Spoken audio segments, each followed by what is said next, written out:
back to Elevate Your Brand. I'm Chris Anderson, your host. Today we're diving into how to host an interview recording or a roundtable and how to do it successfully and do it well. I'm going to go over 5 things that are going to help you with your virtual interview, your in-person interview, or roundtable discussion. These 5 things are one, have an outline of the discussion beforehand. Number 2, let the guest speak, but know when to interrupt and how to do it. 3, verify any boundaries that you don't want to cross. 4, dig deeper. And number 5, make sure to thank them and follow up with them. So for the first tip, outlining the discussion beforehand, but being flexible with the discussion. So you want to have some sort of idea and guidelines for the interview, for the discussion, because you want to have a little bit of structure so people know, especially with a roundtable with multiple people, you want them to understand the premise of the interview, of the recording, what it's mainly about, and some main topics you would like to hit on. So with an outline, it's very loose. It's a high level where then you can go and you can ask different things during it, but you have some sort of a direction with the interview, with the roundtable that's going to help guide all of that and have an understanding with everyone involved what the recording is going to be about. Number 2, letting the guest or guests speak, but knowing when to interject properly or interrupt properly. So we might have all had that guest that we've talked to that just goes on and on with an answer or response. And that can get boring for the listener because sometimes they get off tangent, they go down a rabbit hole, and it doesn't make sense. So there's a line where you let them talk without interrupting to get their response and get their story or their opinion on the matter.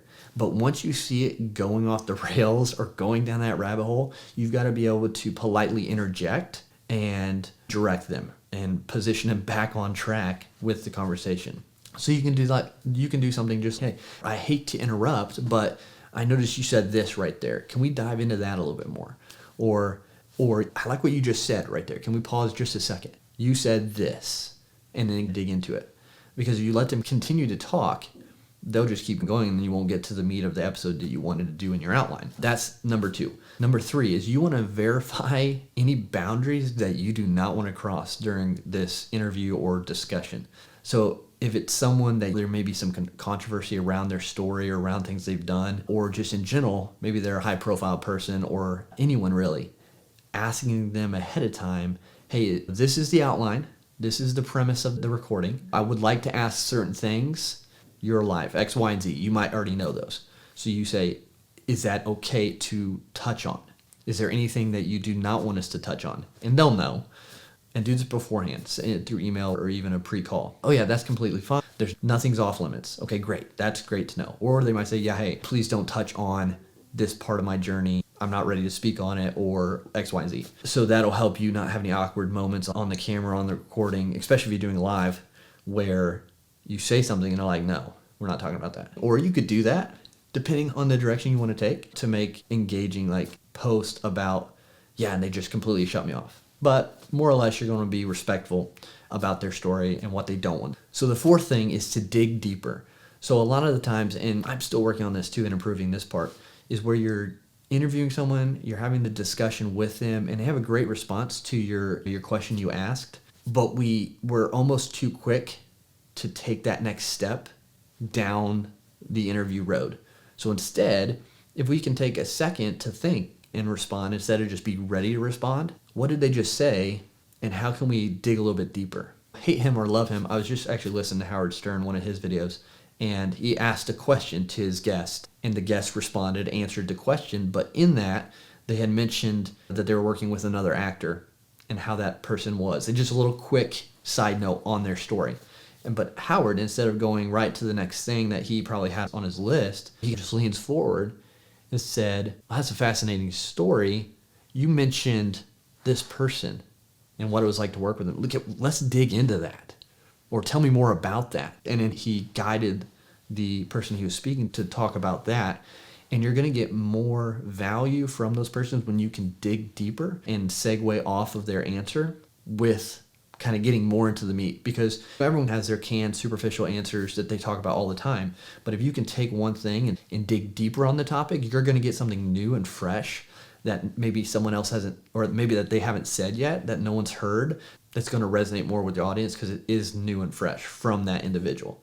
So if you can dig deeper and then bring it back to the main path of the interview, you're going to get a better response from the person you're interviewing and those listening. And the fifth is to thank the guest or guests that have been on your show that you're interviewing for their time, because they've given you time, which is the most valuable resource we have to share. So make sure you're thanking them and be grateful that they shared with you and your audience, and make sure then to follow up afterward. Again, being appreciative, saying another thank you, letting them know when the episode's going to come out, giving them maybe content or assets that they can share to their audience that makes them look good. Because no guest wants to get something that they're supposed to share that is more about the show they were on versus themselves. But if you give them content that's more about themselves, that makes them look good, they're going to be more apt to share it on their social media platform and give you the credit.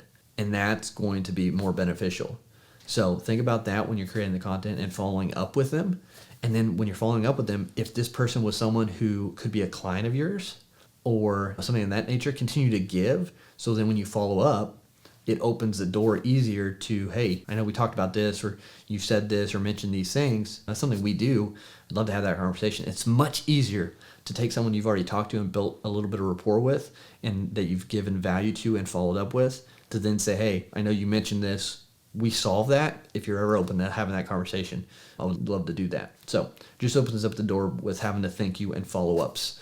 So these are the 5 things that you can do to improve your interview videos, your interview recordings, and your roundtable discussions if you have those, and be a better interviewer, create better content, and again, elevate your brand. So go out there, implement, take action, elevate what you're doing, and we'll talk next time.